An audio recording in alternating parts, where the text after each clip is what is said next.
اور ایک حدیث کے اندر ارشاد فرمایا اللہ کی راہ میں قتل ہو جانا تمام گناہوں کا کفارہ بن جائے گا سوائے امانت کے۔ اللہ بڑی بہت خطرناک بات ہے۔ نبی علیہ السلام نے ایک مرتبہ ایک موقع پہ ایک مجاہد تھا، شہید ہو گئے، نبی علیہ السلام کو خبر دی گئی کہ انتقال ہو گیا،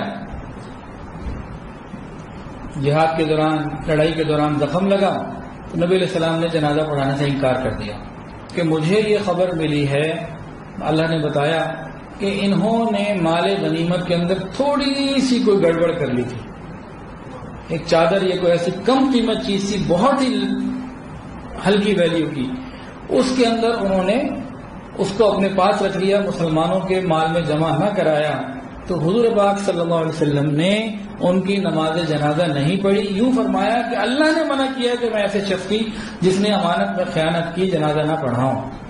یہاں غور کرنے کی ایک ضرورت ہے بہت زیادہ۔ یہ جنازہ کیا ہوتا ہے؟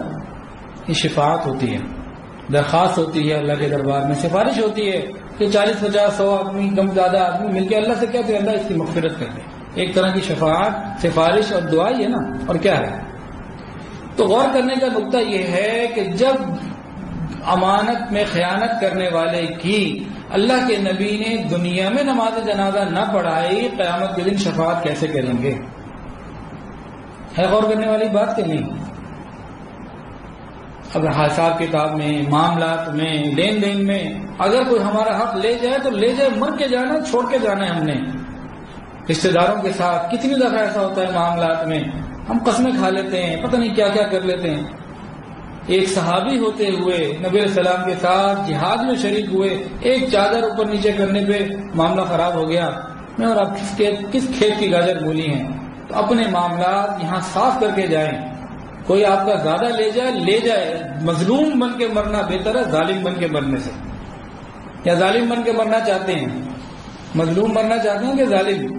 قیامت کے دن کہاں کھڑے ہونا چاہتے ہیں؟ ظالموں کی صف میں یا مظلوم کی صف میں؟ یہاں ایک بات اور بھی ہے، ایک آدمی نے آپ کو گالی دی، آپ نے اگر اس کو 2 گالیاں دی تو اب آپ ظالم ہو گئے۔